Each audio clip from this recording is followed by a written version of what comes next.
Good day, everyone, and welcome to today's session on automating business processes. So, we are going to be using an ERP system for our demonstration in some activities relating to business processes. We are using the ERPNext as a tool we are going to use on our stock management report. We have done so many videos on ERPNext, so you might want to check that, where we talked about stock management module, different activities that can happen within the stock management. But basically what we are doing today is the stock management report. So all things being equal, we believe that the transactions must have been done. So we only want to get an output to this transaction that has been done. My name is Olumide Haino and I work with Pinmetrix Limited. So now, clicking on the module called stock, which is stock module within the ERPNext, you would see something like this, where you have a dashboard showing us the inventory or the stock level of our item based on the warehouses that it belongs to. But let's just stick to our stock report. So the first aspect is every transaction that is done within ERPNext on stock management, it must have a detailed report. So this stock ledger will give you a detailed report of all your transactions relating to stock management. So in this regard, you might want to call this like a bean card. You might want to recognize this as a bean card, or you want to recognize it as a stock movement report.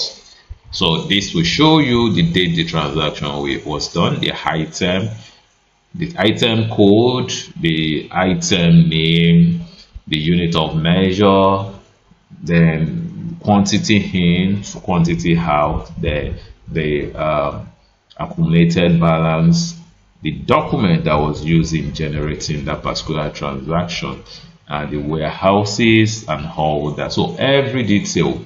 So which means that when you post a transaction relating to an invoice, it records into the respective ledger account, and there's a table that actually keeps those invoices that have been raised. So your stock ledger is going to give you detail of each of those transactions, and it will tell you the document that was used in that particular transaction. So this is material.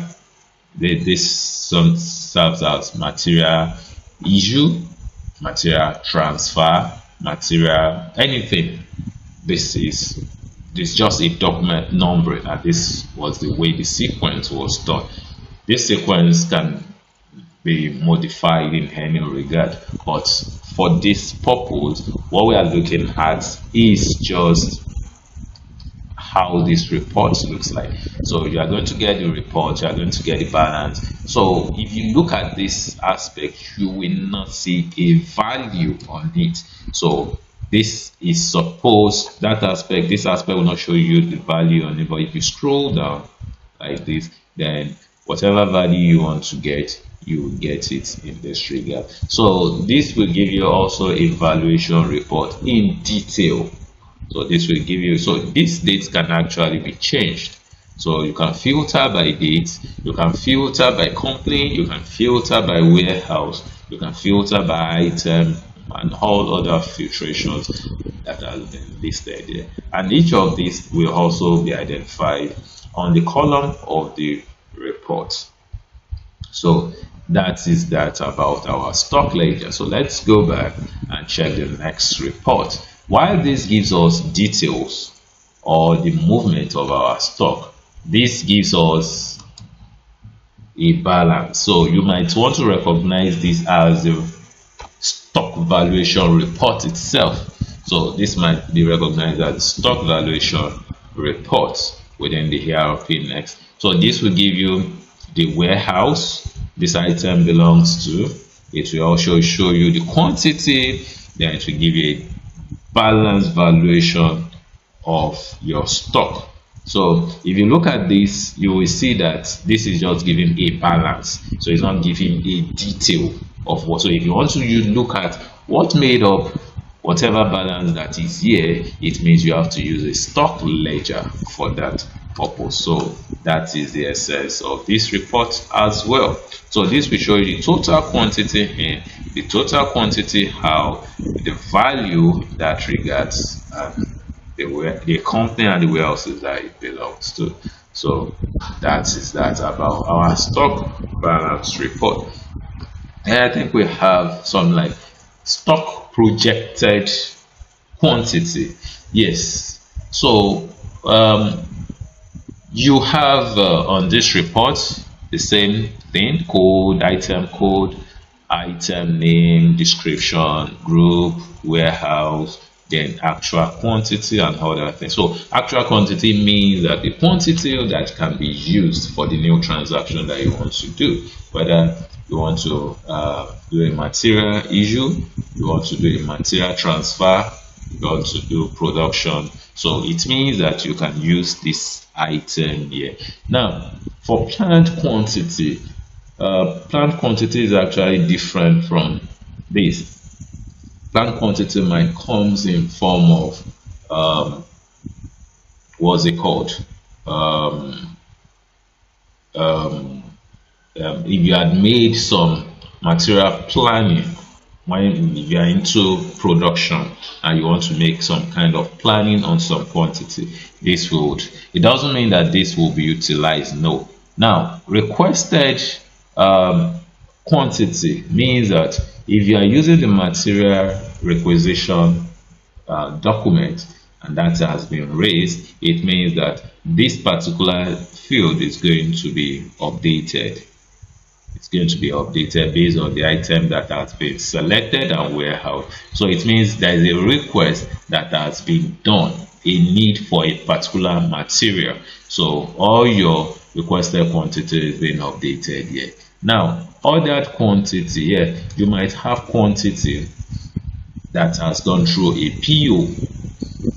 So quantity that have gone through a PO but has not yet been received. Yes, it has gone through a PO but has not yet been received. So you need to take note of that as well. So this is PO, purchase order, that has been raised. So that is going to be updated here. So why this is reserved, that is the quantity you wish to sell, quantity you have raised for sale but has not yet been delivered. So that is the essence, it has not yet been delivered. So you have that here.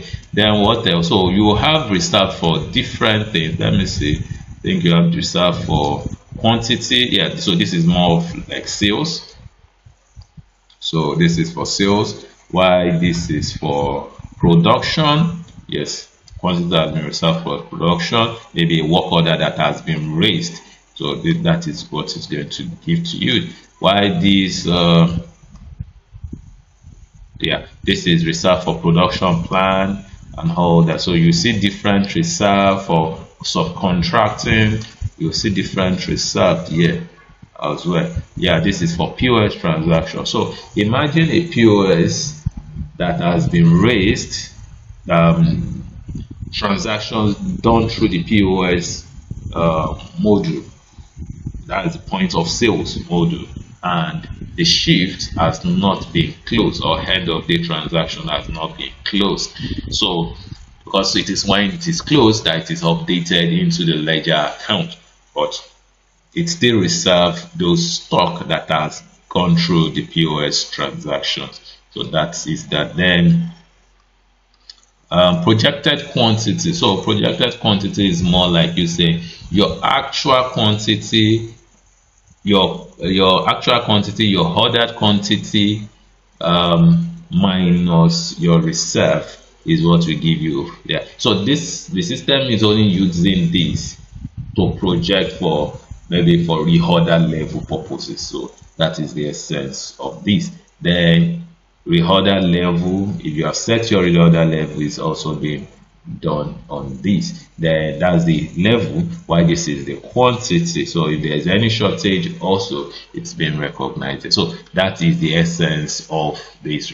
So when in your case, what you should be peculiar about might be actual quantity, because this is where the item is being utilized. So if you want more details on your item, you might then want to use all this. But if you are using the POS and you want to be sure of what you are doing, you will use the result for POS to actually know the quantity that is awaiting you to close shift within the loss. When that shift is closed, then it is being updated here, which means it will subtract it from the system.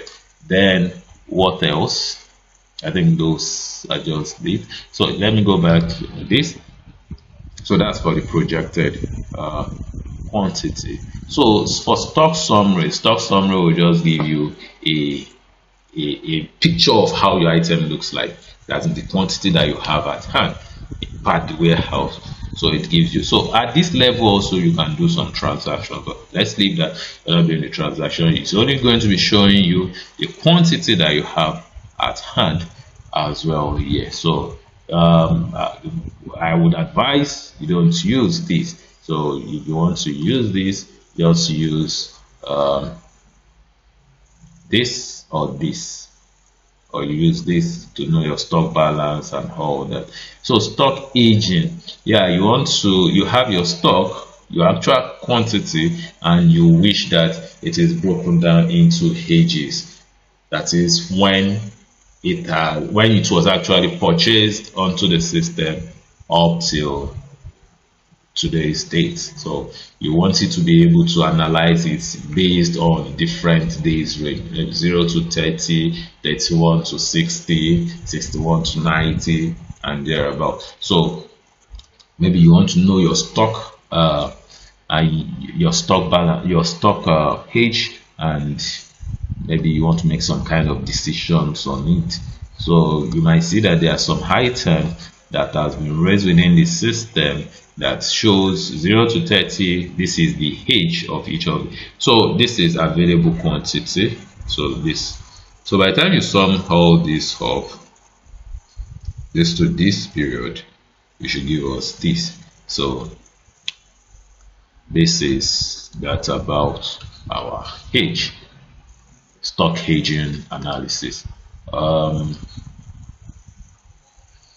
So what else? Sorry, hold on. So what else? So now, yeah, we have item price stock. If you want to know the selling price or the quantities, the selling or the purchasing price rate that has been used within the system, you can check with this item price stock report. So you can see, so for the selling, you will see that there are different types of selling here. So we have some prices for dealer selling, then general selling prices. So it means anybody under this group as a dealer will have this price, or anybody under this group would have this price as maybe for general. So that is that. So the same thing too goes to selling, so to buying. So if you look at it, buying maybe the same rate that has been purchased so far, that is why you are selling here, so the same rate. So I think that's about that. What else? So warehouse wise stock balance. So this would show you the stock per warehouses. Just shows you your stock per warehouses. You can decide to check. Okay, let me click on show report. So this will show you all warehouses that you have. This goes in transit, 0 quantity, LPG in transit, 0 quantity, LPG tank. This is a quantity that you have and all that on the system.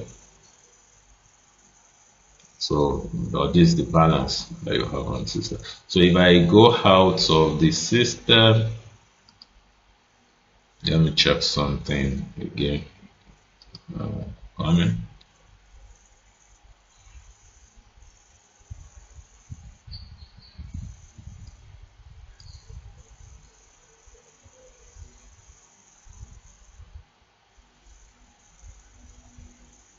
Okay, so this is that. So whatever you have seen there is in form of value, not in terms of quantity. So that's what I wanted to show you there. So if you go back here, so this is in terms of value.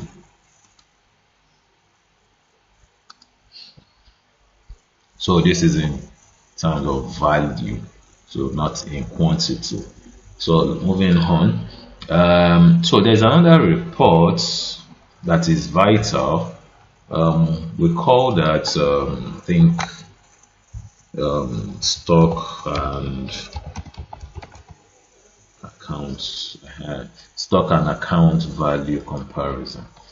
So what this will do is that for every transaction you do via your stock module must definitely go through a warehouse, and this must also go through a ledger account. So this ledger account, let's say you have a stock report in your ledger account, a stock account. You have a stock account, then you must also have so it's more like you comparing your stock ledger account against your stock valuation. Yeah, so this is what this would allow you to do. So it will only throw out the differences. Maybe there was a particular transaction that should have gone through a stock ledger account, but not go through a stock ledger account. The system will throw it out for you. So in this case, let's look at this. So your stock valuation and your ledger account must always be balanced. So in a situation whereby it is not balanced and you need to do some kind of reconciliation, this is one of the reports you need to come and check first. So let's say this report. So look at this now. So there are 12 transactions here as at this date, today's date, here as at this date. It has said that there are some transactions that have been done within the system that did not go through a stock ledger account. So definitely I believe that if this particular company, if stock valuation report is printed against stock ledger account, it's not going to be balanced, and the reason why it is not balanced is this report. So there are some transactions here that should have gone through a stock ledger account but not go through a stock ledger account, maybe best known to the client. So that is that about this. So that's aside, let's look at what else. Okay, that's just the report. I think those are just the okay. So let's look at this. For instance, you have you want to drill down, or you want to filter on your stock ledger. I told you this is a movement report. This is a stock movement report. If you want to filter, maybe you want to filter based on a particular transaction, maybe invoice or so. So you must be able to be sure that, oh, okay, that particular filter is available. But if it is not available, you might want to include that among your filter to make it available. So let's look at, in this case, this particular client wants to know all the materials issued so far. All materials issued so far. So for them to be able to know all material issued so far, well, they can decide to, as long as they have the sequence of their material documents. That is, if they have a sequence to it, so if no other transaction type is using that sequence, then it is easy for them. Or they go and bring up another column that will allow for it. So for this purpose, We created a custom report for that purpose. So there's a custom report here. So look at this stock ledger by purpose. So if I look at this, let's see this for instance. So there's a purpose column here, which is not applicable to all your transactions. But I think this is only peculiar to what's it called? This is only peculiar to stock entry. So all stock transactions that has been done, and you want to be able to drill down those purposes. So you can actually use this. So if you have dates, if you know your dates, this is from November 2023 till December. So if I want to get what's it called, try to sort out or filter just on, let's say, material issue. I want to filter just on material issue. So what I can do is I'll just come to this column called purpose. So let's say material issue. So you see that material issue is there, material transfer is there, and all that. So what I want is material issue so that I don't have so many. So if you look at, if I click, so it has filtered this. So within this range, the only transaction that is happening here are just two transactions. You understand? So that's that. I can decide to do it as a to date. Let's say let me put today date here. And okay, so now I'm doing material issue. So look at this now. So these are all the issues that has been raised from beginning of this from using the system till date. So these are the materials that has been issued. So if I decide I want to check material transfer alone, I want to see all the transfer, I can just click here as well. So you see all transfer. This particular, there was an out here, there was an in here, there was out here, there was in here for the same thing and same date. So you are going to see that within the system. So I think that's about our stock report on ERPNext. So thank you very much. Bye.